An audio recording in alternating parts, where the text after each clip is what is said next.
Hello everyone, I welcome you back to my channel and my name is Christina Bosumatari, and here today I will be giving you a detailed analysis regarding the Vision IAS current affairs from the month October 2020. And here my teaching pattern will be that each topic I will discuss it in part by part so that you can give a more importance on that particular topic, so that you won't get confused with the other related topics. So here in the first we will talk about the polity and the constitution, and under this I will be talking about the elections during the COVID-19 in a detailed analysis. And let me tell you once again that I have not inserted any sentences that will be out of the context, or I have not written any lines that will harm the importance or the quality of the Vision IAS.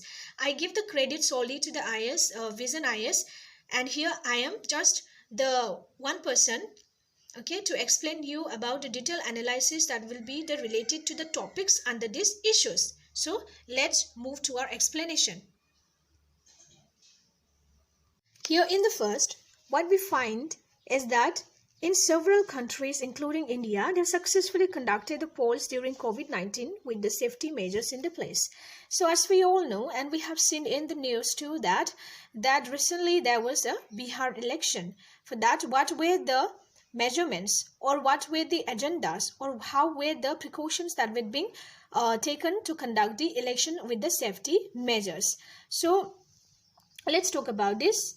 So one of the cascading effects of the COVID-19 pandemic has been its impact on conducting the election. And some countries have pushed ahead with the election. It is not that important. Here we have to understand here is that elections during the COVID-19, it presents a certain challenges. And what were the challenges here? One is the political risk, that is disturbing the level playing field and undermining the incumbent or opposition. Here what we have to understand is that when the elections are not held accordingly with the date or the pattern that has been mentioned by the election commission, then there comes the serious risk, like the political risk and the reputational risk and financial risk and operational and also the legal risk. So we have to discuss about this. The first thing is that here the risk is the political one. It disturbs the level playing field. That means like there is, there is a kind of chain. There should be a balance in undermining the situation, or in fulfilling the incumbent post. So that there will be a kind of level playing field in the political scenario. Then when we talk about the reputational risk, for an organization that makes the decision for trust in democratic processes and the institution. This is for the reputational. And one is the financial risk. The most important one that can run our country is the financial. So when there is a lack of the elections held in time, then there will be a problem of the financial related risk. One is the budgetary implication. Like we can say, the example is that money invested that cannot be recovered. So a lot of the financial things or the budgetary implications takes place where once being invested for its campaigning and for the different policies and all, then we can find that financial risk emerged when there is a lack of proper holding of the elections. Now the fourth one is the operational risk. So alternative dates are not feasible because of other risk, like one is the extension of term and the other events. Now when we talk about the legal risk, we all know the decision can be challenged legally for that. Then again we have to look about this challenges being faced in the elections during the COVID-19. So this is important, and this will be important for your mains paper writing, right? They will ask about what were the challenges being faced in the elections during COVID-19, or say what were the challenges that is being faced by the government in the governance pattern during the COVID-19. So in regarding to the elections, the problem where this campaigning, large rallies can spread the virus. This is the main problem. And the virtual campaigning through social media and the print media and also the radio will have to suffice for that. So instead of the large rallies being held like manually, the new pattern. One is the virtual campaigning. That means it is not a new, but yeah, the virtual campaign has got reason. Okay, it has rise in a top level. And what? So this will raise the cost of campaigning. Obviously, when we campaign in the virtually, like social media, print media, it will raise its cost, and obviously it will exclude the poor and also the indigent. So further, favoring those with access to finance and also those who have got the hold to the technology.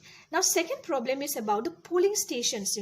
This will be impacted as it becomes increasingly more difficult to find workers to man them, and also need to provide the protective gear and sanitizer at the large scale. So this is nothing to be discussed here.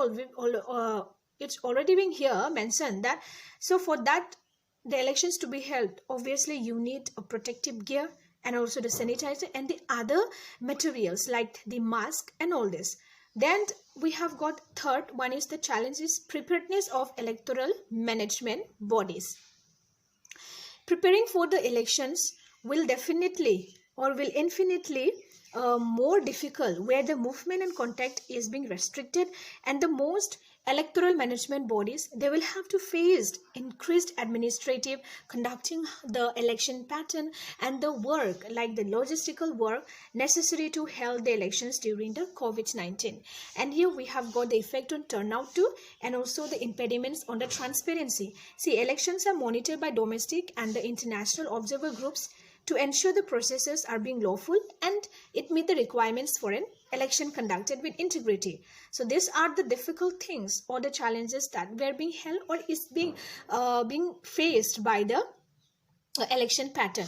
So now we will talk about the solution or the measures for conducting the elections during COVID-19. This is important because when you write the exam of a specific topic in the mains, then obviously if you have to talk about the problem, then you have to talk about the solutions too. Okay, you have to talk about the solutions too. Now see, and the first what we find is that political consensus in sustaining the decisions it made on the electoral calendar and the procedures to avoid the political friction and not undermining the legitimacy of the electoral result. So these are the measures for conducting the elections during COVID-19. And the second one is the special voting arrangements should be made and adopt measures that reduce the risk of contagion. This is important. Then the fourth one will be the voter education. Here.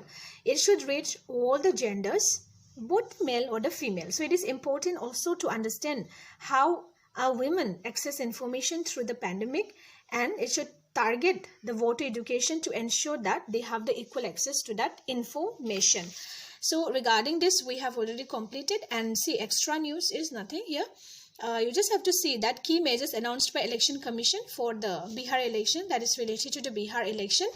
And here the main topic is that COVID-19 patients were also allowed to take part, and also its number of voters per vote was restricted, that is to 1,000 persons, and the postal ballot facility was also provided. Nomination forms were made available online, and there were restrictions on door-to-door campaigning. So these were the measures being held by the Bihar elections in conducting the election. So that means like the Election Commission for conducting the Bihar election. So just one line regarding the Election Commission.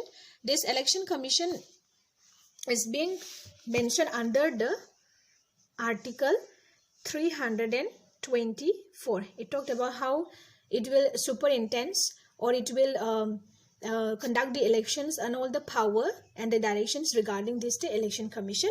And you have to remember that it is a permanent body. It is a permanent body.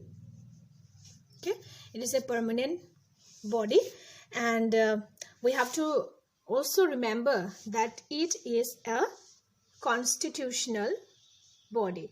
I'll write it in a short form, constitutional body. Okay, this. So shortly I have told you about the elections or the patterns or the measures that were being conducted or will be conducted in the future then.